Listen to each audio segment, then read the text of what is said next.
우리 다 함께 사도신경으로 우리의 신앙을 고백드리시면서 4월 19일 화요일 아침 예배를 우리 하나님 앞에 올려드립니다. 나는 전능하신 아버지 하나님, 천지의 창조주를 믿습니다. 나는 그의 유일하신 아들, 우리 주 예수 그리스도를 믿습니다.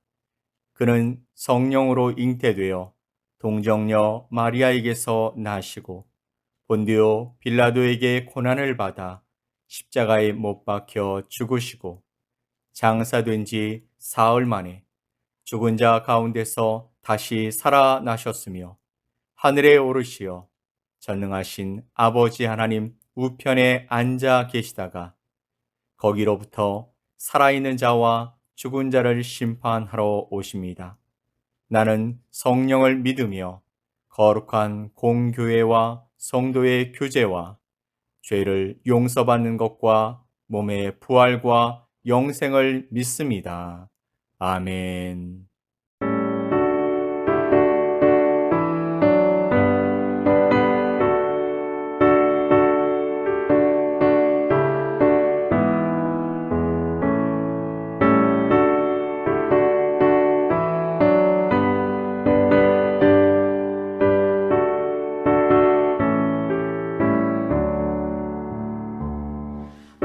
놀라운 구세주 예수 내 주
오늘 함께 보실 하나님의 말씀은 사도행전 28장 4절로 10절 말씀입니다.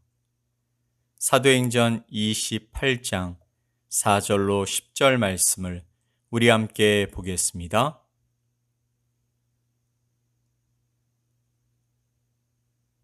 원주민들이 이 짐승이 그 손에 매달려 있음을 보고 서로 말하되 진실로 이 사람은 살인한 자로다. 바다에서는 구조를 받았으나 공의가 그를 살지 못하게 함이로다 하더니 바울이 그 짐승을 불에 떨어 버리매 조금도 상함이 없더라.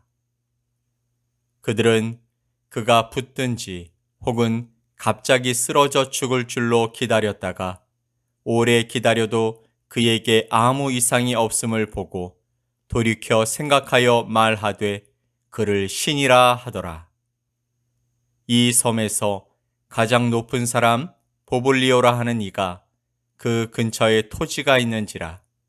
그가 우리를 영접하여 사흘이나 친절히 머물게 하더니 보블리오의 부친이 열병과 이실에 걸려 누워 있거늘 바울이 들어가서 기도하고 그에게 안수하여 낫게 하매 이러므로 섬 가운데 다른 병든 사람들이 와서 고침을 받고 후한 예로 우리를 대접하고 떠날 때에 우리 쓸 것을 배에 실었더라. 아멘. 오늘의 말씀은 유라굴로 광풍을 만나서 14일 동안 죽도록 고생하였던 바울의 일행 276명이 한 사람도 죽지 않고 멜리데 섬에 상륙하는 기적과 같은 일을 보여줍니다. 당시 멜리데 섬 사람들이 많이 당황스러웠을 것입니다.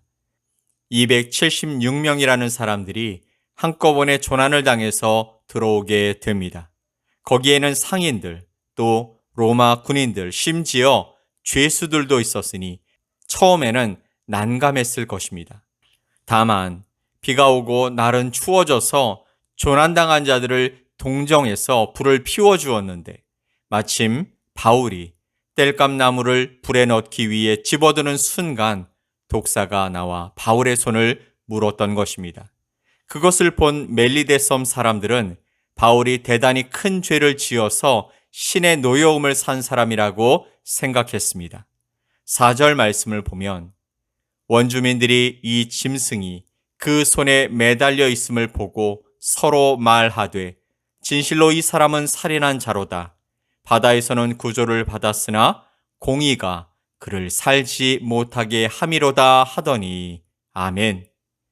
풍랑에서는 어떻게 구원을 받았지만 독사에게 물려 결국 죽게 되었으니 정말 악한 사람은 하늘이 결국 이렇게 벌하는 것이라고 생각했던 것입니다. 우리도 종종 그런 이야기를 나누지 않습니까? 그렇게 나쁜 사람이 잘 되는가 싶어서 안타까웠지만 결국엔 그의 말로가 하늘의 심판으로 종결되었다고 얼마나 시원해 합니까? 그런데 5절과 6절 말씀을 보면 바울이 그 짐승을 불에 떨어 버림에 조금도 상함이 없더라.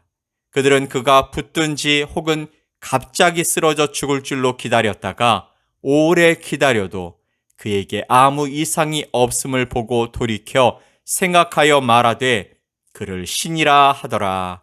아멘. 그들의 예상과는 달리 바울이 붙지도 않고 죽지도 않았습니다.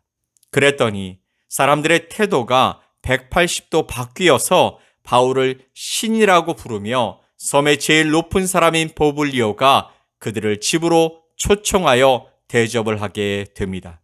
그때 마침 보블리오의 부친이 열병과 이실에 걸려 있었는데 바울이 들어가서 그 사람을 보고 기도하고 안수하여 고쳐주면서 거기서 또 그 소문을 듣고 섬 안에 다른 병자들이 너도 나도 와서 바울을 통해 고침을 받았다라고 말씀하고 있습니다.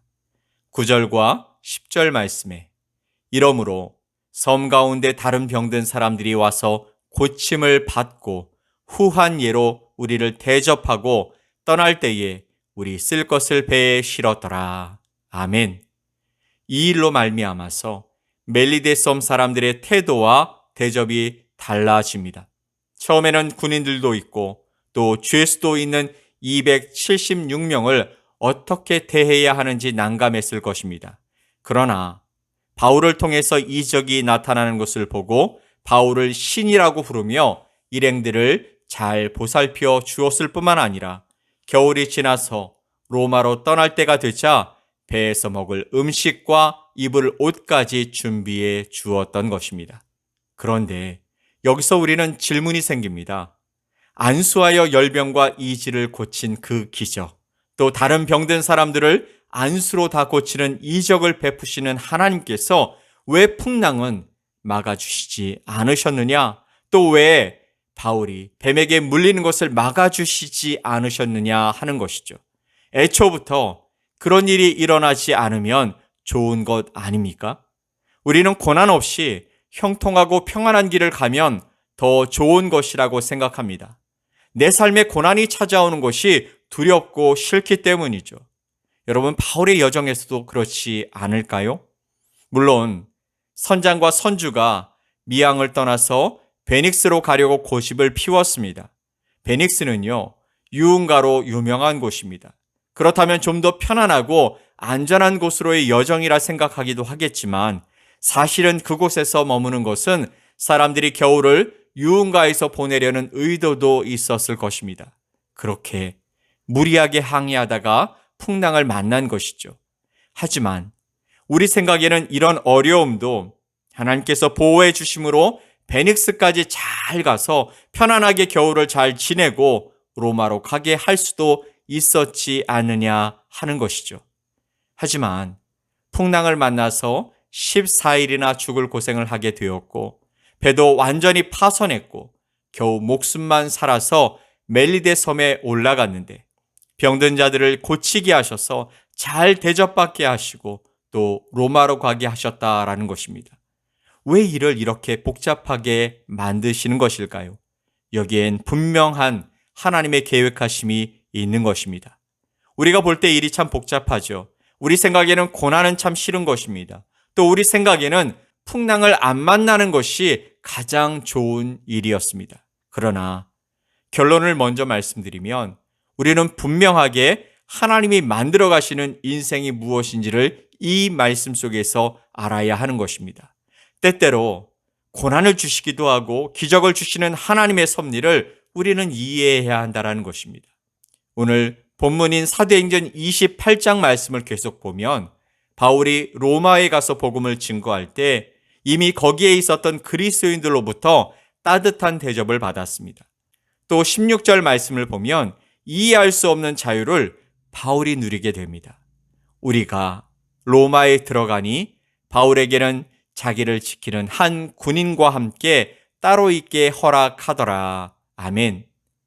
바울이 로마에 들어갔을 때 분명히 재판을 받을 죄수였습니다.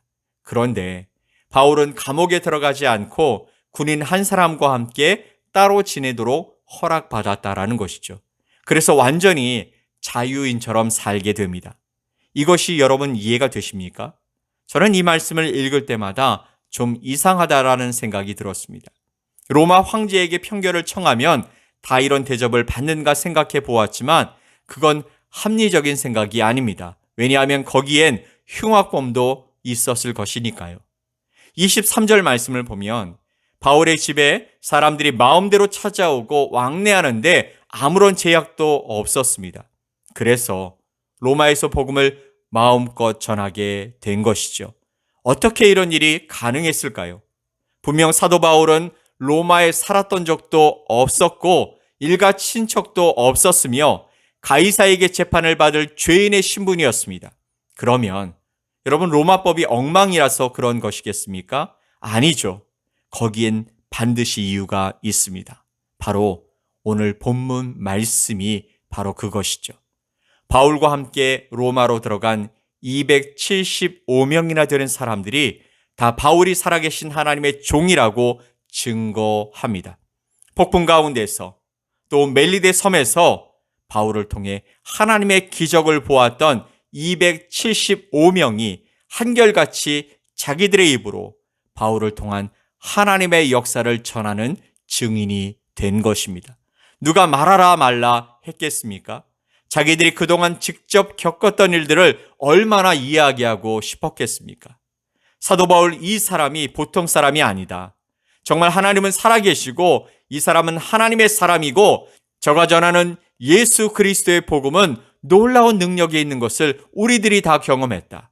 우리는 몇 번씩이나 위기를 겪었었다. 이 사람 때문에 죽을 우리가 다 살았고 우리는 하나님이 역사하는 것을 직접 보았다라는 것이죠. 275명이 동시에 이렇게 광고하고 다니니 로마가 얼마나 시끄러웠을까요? 그런 일로 바울에 대한 대접이 달라졌던 것입니다. 바울이 죄인 취급을 받지 않고 자유인으로서 마음껏 전도할 수 있는 특별한 대접을 받는 비밀이 바로 여기에 있었던 것입니다. 사랑하는 성도 여러분, 하나님은 바울 일행이 유라굴로 광풍을 피하게 해서 베닉스 항구에 무사히 도착하여 겨울을 잘 보내게 하실 수도 있었습니다. 그러면 어떻게 되었을까요? 군인들과 선원들 그리고 많은 사람들이 유흥도시였던 베닉스에서 3개월 동안 지내면서 온갖 쾌락을 즐기지 않았겠습니까? 그랬다면 편안한 여행은 됐을지 모르겠지만 바울이 로마에서 복음을 증거하게 될 때 누구 하나 바울의 고백과 증거에 힘을 실어줄 수 있었겠습니까? 복음 증거는 바울 혼자 하는 것이지 다른 사람들이 무슨 관심이 있었겠습니까? 하나님께서 로마에 도착하기 전에 바울 일행에게 왜 이런 시련을 주셨는지 이제는 좀 알 것 같습니다. 하나님은 하나님의 자녀에게 왜 이런 고난을 허락하시는 것일까요? 고난을 통하여서 그 복음이 더 잘 전해지게 하시려는 하나님의 온전하신 계획인 것이죠. 하나님께서 왜 고난을 허락하시거나 이적을 일으키시는 것일까요? 그것은 바로 복음 때문입니다. 사람들이 십자가의 예수님을 믿게 하려고 고난도 이적도 행하시는 것입니다. 275명 모두를 살려주셨습니다. 그들 중에는 사람들이 다 손가락질하는 흉악한 죄인도 있었을 것입니다. 그러나 하나님은 한 사람도 버리지 않고 다 살려주셨습니다. 왜 그렇게 하셨을까요? 그 사람들을 하나님의 증인으로 만드시려는 것이었습니다. 그들도 다 바울을 통해서 하나님의 증인이 되었으니 얼마나 큰 증거가 되었겠습니까? 하나님은 한 사람도 소홀히 생각하시지 아니하셨고 하나님께서 쓸데없다고 여기시는 사람은 한 사람도 없었습니다.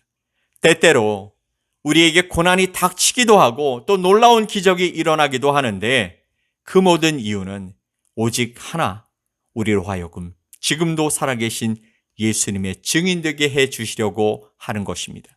이 일을 통해서 우리 주위에 있는 사람들에게 하나님은 진짜로 살아계시는구나, 예수님 십자가 복음이 참 복음이구나 라고 하는 것을 증거하게 하시려고 하는 것입니다. 그러므로 사랑하는 성도 여러분, 고난이 오든 또 이적이 오든 그게 중요한 것이 아닙니다. 많은 사람들이 고난과 이적으로 하나님이 살아계시냐 하는 것을 판단하려고 합니다.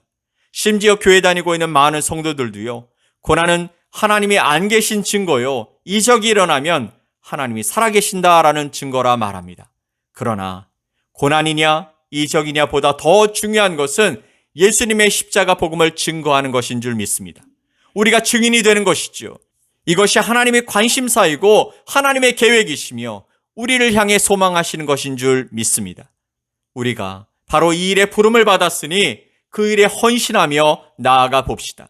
분명 우리 가운데 살아계신 하나님의 손길이 나타나게 될 줄 믿습니다. 아멘. 고난이냐 이적이냐 보다 나의 모든 상황을 사용해서 복음이 복음되게 하시는 하나님의 복된 계획이 바로 저와 여러분을 통해 이루어지게 되길 예수 그리스도의 이름으로 간절히 축원드립니다. 아멘. 우리 함께 기도합시다. 전능하신 하나님 아버지, 감사합니다. 우리의 작은 입을 통해서 아버지와 아들 되신 하나님의 이름이 높아지길 소원하셔서 오늘도 우리 삶 가운데서 일하고 계신 줄 믿습니다. 우리를 사용해 주시고 우리를 통해 주님의 이름이 만방에 알려지게 하여 주시옵소서. 감사드리며 예수 그리스도의 이름으로 기도 올리옵나이다. 아멘. 하늘에 계신 우리 아버지여, 이름이 거룩히 여김을 받으시오며 나라가 임하시오며 뜻이 하늘에서 이루어진 것 같이 땅에서도 이루어지이다. 오늘 우리에게 일용할 양식을 주시옵고 우리가 우리에게 죄 지은 자를 사하여 준 것 같이 우리 죄를 사하여 주시옵고 우리를 시험에 들게 하지 마시옵고 다만 악에서 구하시옵소서. 나라와 권세와 영광이 아버지께 영원히 싸움나이다. 아멘.